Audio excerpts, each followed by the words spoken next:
Well, the way you park on the Upper West Side is about to look a whole lot different. All right, we've been telling you about smart curbs, but now the city is giving Fox 5's Arthur Chan a preview of what you'll see when this pilot program takes effect. The Upper West Side corner, on which we're standing with the city's transportation commissioner, represents the big changes ahead, called smart curbs.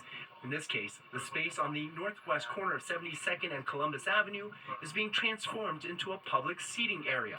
After a year of public input, the city is moving forward with changes modernizing how street space is allocated, not just to make it safer and friendlier to pedestrians, but also to get away from things like three-lane avenues where vehicles are double parked on both sides, squeezing the remaining traffic into a single lane, causing backups and congestion.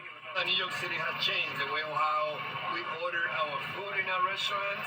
We use our delivery workers, but also those who are waiting for the box to be delivered. The streets being redesigned are in the pilot zone from 72nd Street on North to 86th Street, from Broadway to Central Park West. This map shows where the DOT has identified problems, from illegal parking to car crashes. The solution? The DOT is designating new commercial zones with parking spaces for trucks to pull over and not have to double park. The green dots on this map shows the new loading zones being created. The red lines are the new commercial metered parking.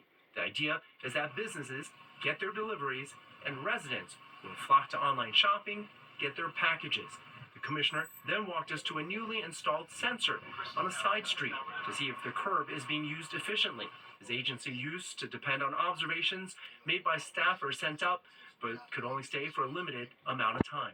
This is about how we can maximize the use for our curbside, and that's why this sensor will allow for us to collect those information. Many Upper West Side residents already know about the incoming changes. I mean, as somebody who walks most of everywhere, I think it gives us more room. We've got too many things going on the street already. Outdoor dining, redesigned for bicycle lanes.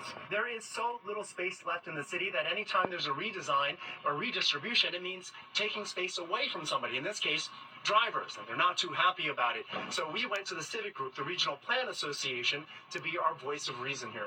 There are many examples in public policy where people opposed something, and then once they saw how it worked, they were like, oh, this isn't so bad. Or the truth of the matter is, you own a car or you don't own a car, you're highly dependent on the street, and you absolutely need it to function. If all goes well here, the commissioner says he will look to apply these changes to other parts of the city. On the Upper West Side, Arthur Chien, Fox 5 News. All right, toilet paper, it's something we all buy. That's right, but are all rolls created equal? While your toilet paper math might not be mathing when you're trying to find the best bargains. All right, it's a sure sign Christmas is almost here. Bloom is unveiling its holiday window with a little wicked green along with the red.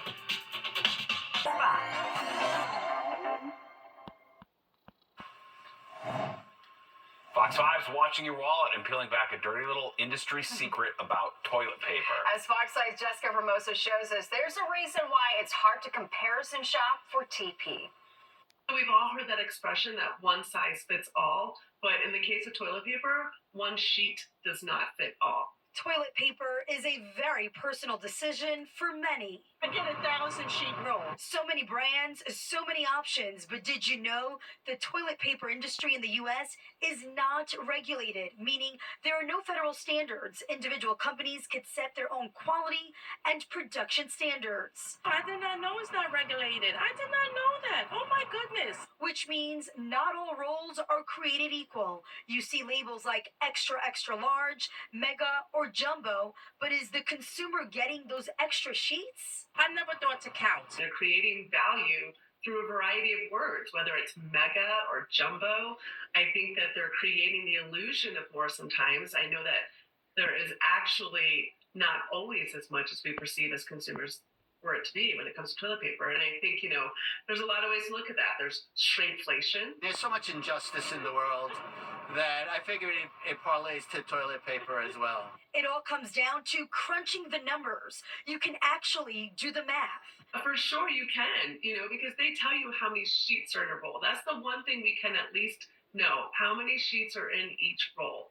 Now, if we want to talk about the flip, or the plight, the dimensions. There's a lot more detail to that. And you can plug all that information into this calculator. Nicole Hoffman, founder of Retail Minded, says each packaging has a fine print. She suggests reading it to get some worthy information you can use the next time you run out of TP.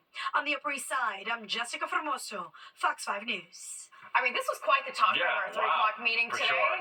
A lot Yeah, of you've got the questions. triple plies. Mhm. Is this equal to 72 rolls and yada yada? Mega, The jumbo. calculator's yeah. probably where I have to dip out of that. You know, at That's some a point, little you're just going to much. go with me. Like, oh, this looks like a lot. All Yeah, right, good it's deal. the cheapest one. Yeah. Sure, why And not? you do the walk of shame walking out with I know. 25 rolls of Everybody toilet knows paper. down the aisle. Yeah, we're all human.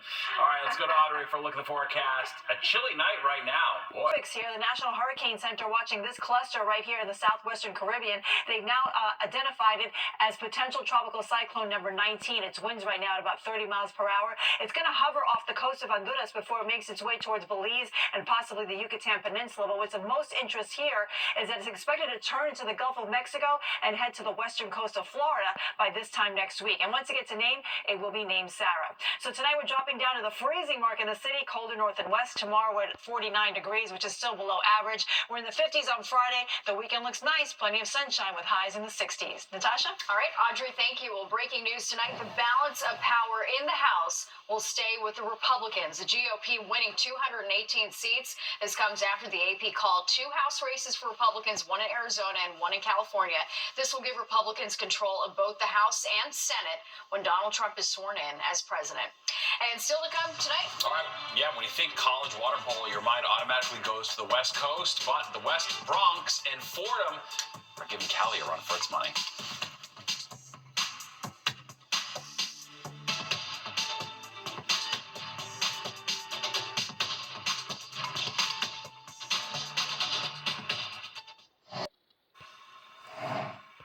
Well, it's a sport normally dominated by schools on the West Coast, but Fordham University's water polo team's making waves this season. The Rams are near the top of the national rankings. Fox 5's Meredith Gorman takes a trip to the Bronx to find out what's in the water.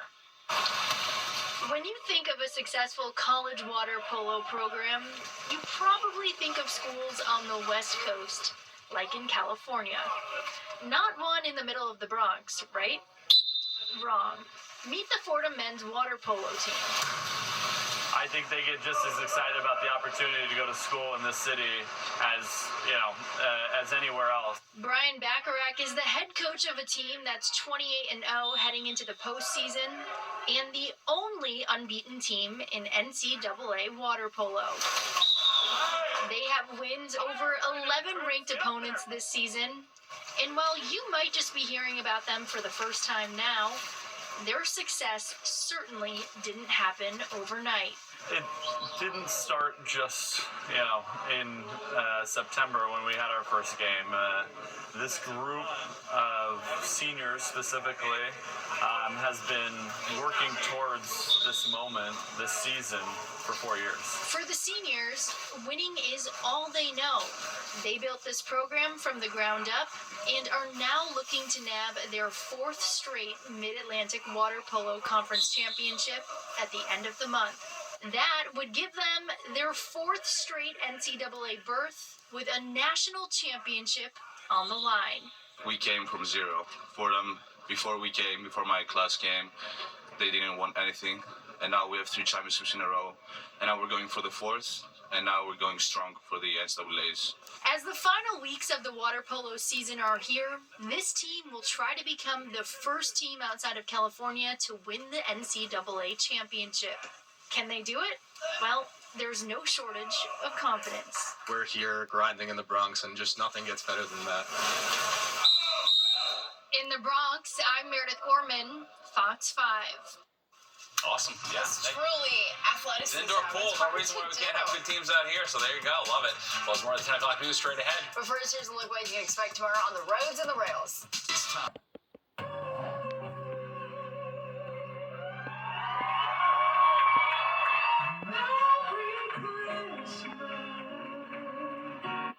Oh boy. This is supposed to be a quick read, All right, Steve. take a look at this year's Hollywood unveiling of Bloomingdale's on 59th Street. Bloomingdale's partnering with Universal Pictures for this year's theme, celebrating the new movie Wicked. The big event was hosted by Wicked star Cynthia Erivo and features performances from multiple Broadway actors. Very nice. That was beautiful, Thank you. by the way. Appreciate it. All right, let's get one last check of the forecast with Audrey.